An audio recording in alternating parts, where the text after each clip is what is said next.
Yo, YouTube fam, welcome back to another video of the Karma TV series. This time we are doing the Villains edition with the IG poll matchups. You already know how we run things by now, so let's just get straight to it.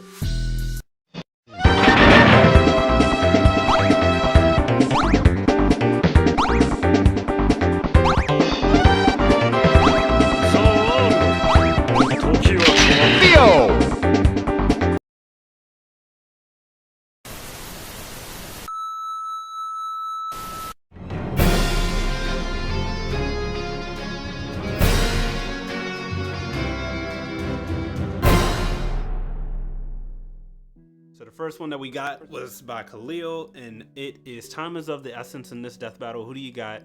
Diobrando from JoJo Bizarre Adventures and Shadow the Hedgehog, obviously from Sonic. It was 62 to Dio, 38 to Shadow. It was going back and forth for a little while, but I mean, I'm kind of not surprised that Dio won. But what do y'all think about that? Or Khalil, I guess you can start it. Shut up, Mario. See, there you go. See? Shut up, I said. Alright, so amongst extended research that I had literally just did like 5 seconds ago, I can see why the vote started leaning towards Diobrando, because I guess depending on which version you go by, Diobrando's like extremely universal, which is impressive, but he's only universal through his ability, which is a reality overwrite, which is basically he can rewrite all of reality. And I guess he technically created a universe with millions of stars in it, which is impressive. But one, it's not much of a combat ability. It's more of a battlefield remove kind of thing. And two, it can only be done through physical touch. So that's first and foremost. And then when you check out Diobrando's durability, it's like for some reason they only have him at building level. I haven't really seen JoJo in all his entirety, if at all. But they have Shadow listed as multiversal because of all the threats that he faced in the video games, whether he's paired up with Sonic and Silver by themselves. And you know, those villains are pretty much universal threats all the time. Yeah, so it's like I can kind of agree with you on that. Like when it comes to Dio, and I've watched the series, all 4 seasons of it that they've had so far. Dio is that immortal character in the sense, almost like how Shadow is, but he is dying to human level threats, like you said, building level. I mean, obviously they're superhumans that are pretty strong, but if he was to get punched through the chest or like completely smashed into the ground or something like that, he'd most likely die. Whereas, like you said, in Shadow and all the games that he's done with Sonic, he's fighting like planetary level beasts that could destroy the planet in one shot with some stuff that they can do. And that's just, in that specific universe. And of course, there's different, versions of Shadow as well. But I mean, the fact that you said that Dio wouldn't be able to do anything unless he was to touch Shadow is kind of like, okay, well, Shadow is like light speed fast. So would Dio even be able to touch Shadow? Nonetheless, he has very free roam over chaos control, which allows him to teleport everywhere that he wants to be in an instant. So I couldn't possibly see him really doing anything at that point, to be completely. And that's not even when Shadow comes to Super Shadow. So well, we're not even going to go near Super Shadow because they're pretty much invincible. Even with the time limit, he's pretty unstoppable. And it's pretty sad you got to take that away from him to make this somewhat fair, because even in super form they have him listed as immeasurable. So it's like, okay, we're going to let that slide. But we're going to move on to the next one, and this was the boy Mike. He came up with this matchup whose elemental control comes out on top in this versus Azula from Avatar The Last Airbender versus Scar, Full Metal Alchemist Brotherhood. This one was like 50-50 for quite some time, but it ended up going 54% to Azula, 46% to Scar. All right, Mike, you got the floor with this one. Why don't you start off? What you think? I mean, I think Azula deserved to come out on top for this one. I was actually expecting people on Instagram to go more towards Scar. But I'm not surprised Azula won this one too. She kind of wasn't touched in the entire Last Airbender series until the end when she had that mental breakdown. So though Scar has like real overwhelming like power, it's just I can't see him really getting anything off on Azula because she's nimble as hell. So that is very true. I was about to say, I definitely agree. I thought Azula was gonna win this. I do think Scar was an interesting matchup against her, considering his power and what he can do through his alchemy. But I just, like you said, I feel like Azula just has a little bit more of like her ability in fighting is a little bit faster paced than I think Scar would be able to handle. And then too, like you said, Azula's basically is so strong to the point that even people are saying Azula versus everybody in the core universe. So I think that alone stands a point that Azula is pretty strong. But what do you guys think though? Giving my input away. I feel like from what I've seen from Scar, in my opinion, I feel like because we haven't seen Azula get touched, I can see where people would go with Azula because she kind of like had free range in her entire universe. I feel like Scar has durability. I feel like that fight might not be as one-sided as it seems. I could agree with for the simple fact of Scar did get attacked by Gluttony and Lust at the same time. He was a little banged up, but he did survive though. And I think his brother saved him from that. Is different. Yeah, but I feel like he got saved. Yeah, but it's like I think with his powers and stuff, and I think maybe experience, he might be able to edge it out and then make it a closer fight. But in my opinion, I picked Scar to win just for the simple fact of he was able to beat on like some of the top dogs in Full Metal from what I've seen so far. And it's like he was encased in that rock prison and he just punched through it and killed him, So I picked Scar. Okay. My choice. True. Yeah. I think this was a pretty interesting matchup. Like I said, this one I think out of all the ones we've had was the closest one. But we'll go ahead and move on to the next one, which was Ruben's question, which is the most debated. I felt like should have been which character deserves their hate more, Gabby from Attack on Titan season 4 or Rachel from Tower of God. And I am not surprised that Gabby got 62% and 38% went to Rachel. Whoa. That's what I was about to say. Yeah. That's crazy. I mean, I get what you're saying. That's crazy. Oh, Go I was ahead. about to say, since y'all not gonna take it, I'll take it. Yeah, I was about to say Y'all somebody. Pause. Oh God. All right, whatever. But Yeah, that's on camera. Rachel. What you mean you not surprised? How are you not surprised? I'm not surprised because hate? I'm not surprised about the votes because I knew that it was gonna go this way. I'm saying that it shouldn't have, and that's why I'm not surprised. Oh, so you don't agree? No, I do not agree. Gabby does not shouldn't get get the hate over Rachel. Nah, Instagram, y'all tripping. I understand the hate for Gabby, but like the things she do actually make sense though. And R.I.P. To one of the ghosts of the show, but she's kind of the one that killed that person. I understand. I don't like it. She needs to die.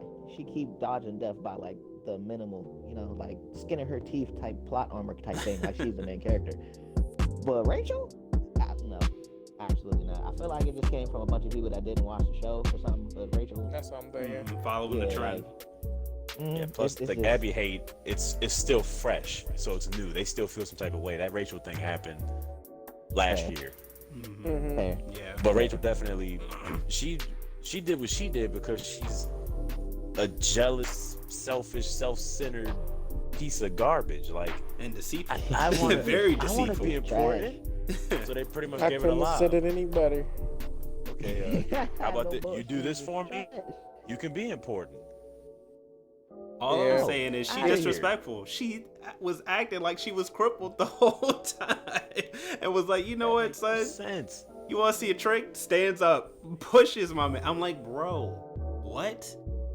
Gabby's saying Yeah, is you completely ain't right for different that because it's like,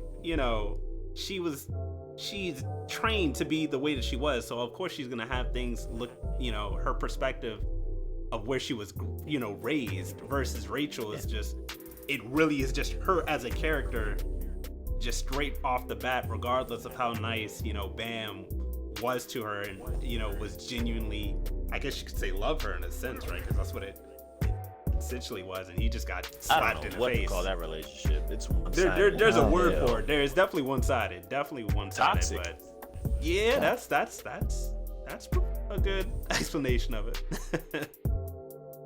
I was about to say, Ant, you got any other thoughts? What happened to me though? It's not a whole lot that you say other than she like pushed it over the edge. You know what I'm saying? So we all know that Rachel deserved it. You know what I mean? It's point blank. And we're gonna move on to the next topic. Mario comes up with something else. Oh man. But yeah, there's no point of arguing it. Rachel deserves it 100%. Nah, Yeah, it's no comparison with this one. Yeah, IG y'all wild, but I understand, but y'all wild. But we gonna go ahead and move on to the next one then. And this one was the boy Ants, a true demon versus an aspiring monster whose abilities will help them win. It was Kyoga, if I'm saying his name right, the drum demon from Demon Slayer, versus Garo, the, I guess, antagonist from One Punch Man. It was kind of back and forth in the beginning, but eventually it went to 20% going to the drum demon and 80% going to Garo. Now, to be completely honest, I'm a little surprised that there was not as many votes going to the drum demon, just because of the whole aspect that I thought people would be going off of. Oh, you know, he can't be killed unless it's by the actual sword that the demon slayers typically have with them. Pop out. Yeah, no, I completely understand that. I feel like I don't think people understand fully what the drum demon could actually do.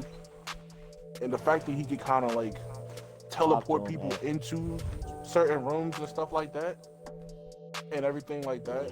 It was like being able to turn the room around in general. We haven't really seen Guru go against a whole lot. Granted, he was killing, you know, heroes in his show. Mm-hmm. But as far as like seeing him have to maneuver through multiple turns and multiple rooms turning and being able to teleport at a blink of an eye constantly, you know what I mean? Mm-hmm. He could do that whenever he wanted to. The drum demon could really teleport people around whenever he wanted in that room. We can't say that, he'll just take them out the room, because then that's defeating the purpose of it being a fight in general. I was about to say, he could teleport and he could air slash while they're being manipulated in the air. I feel like I understand why Guru won. I think Guru would have won too. Yeah, how you say Guru. it.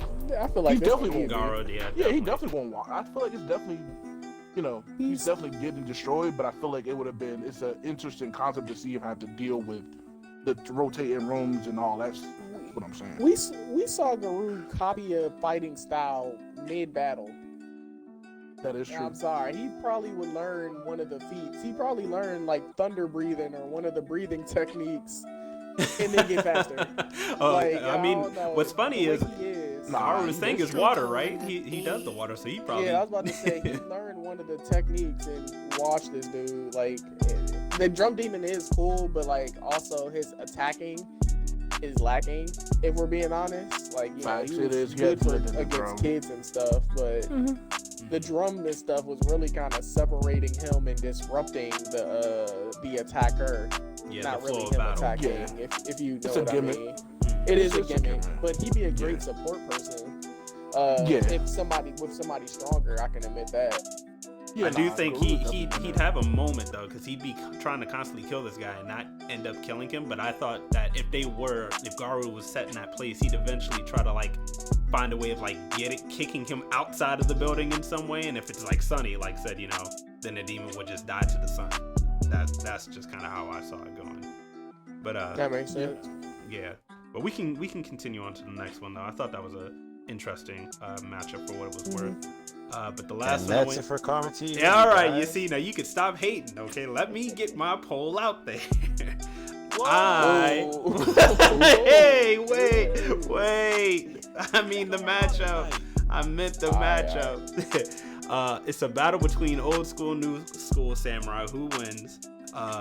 Shishio from Rurouni Kenshin versus Tatsuki from Gintama. Now, the only reason I did this is because I wanted it to be different, and a good number of us already did like some of the different shows, and I didn't want to choose like Yami or something like that to go against an old school samurai, because I'm pretty sure we know who would wash that battle. But in this battle though, the person who I think would win would be Tatsuki, just because Shisho, he's an assassin and all that, which is pretty good, but the only problem I have with him is that his fighting style is like he puts himself out there to get hurt, and the bandages that he has around him is kind of what's keeping his body together.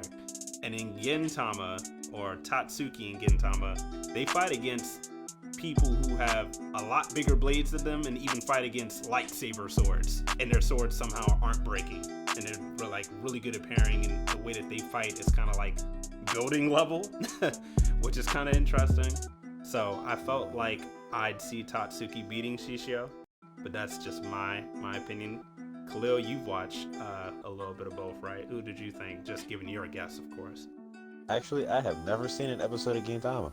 Ah, true. I've seen Kenshin though, Kenshin? so of course I had to lean towards the samurai that I know. But yeah, no, I just wanted to do something a little different, have some old school, and it was interesting though, because the poll had 73% to Shishio and 27% going to Tatsuki, so I guess I can understand why people chose Shishio, just because him fighting against Kenshin, who basically uses the back end of his sword to fight, which people know the back end of the sword is the dull part that actually isn't able to kill people. And he has a whole style where he's been able to defeat people while using the back end of the sword. So, I mean, it was interesting enough. I guess you could call it that if that would be the proper way. But yeah, we don't got to go too long on this one. 73% with Shishio, so we will end it at that. Drop a like, subscribe, and if you guys have any ideas on what you would like for us to do at our matchups and stuff, leave it in the comment section below. I think the next theme that we actually have will be the IG community, so this will be your moment to have your own matchups pop up in the show. So with that being said, talk to you later. Peace. If you've made it this far into the video, I want to thank you for watching today's content. I hope you enjoyed it, and don't forget to share this video with like-minded wonderful people such as yourself, and we'll see you next time.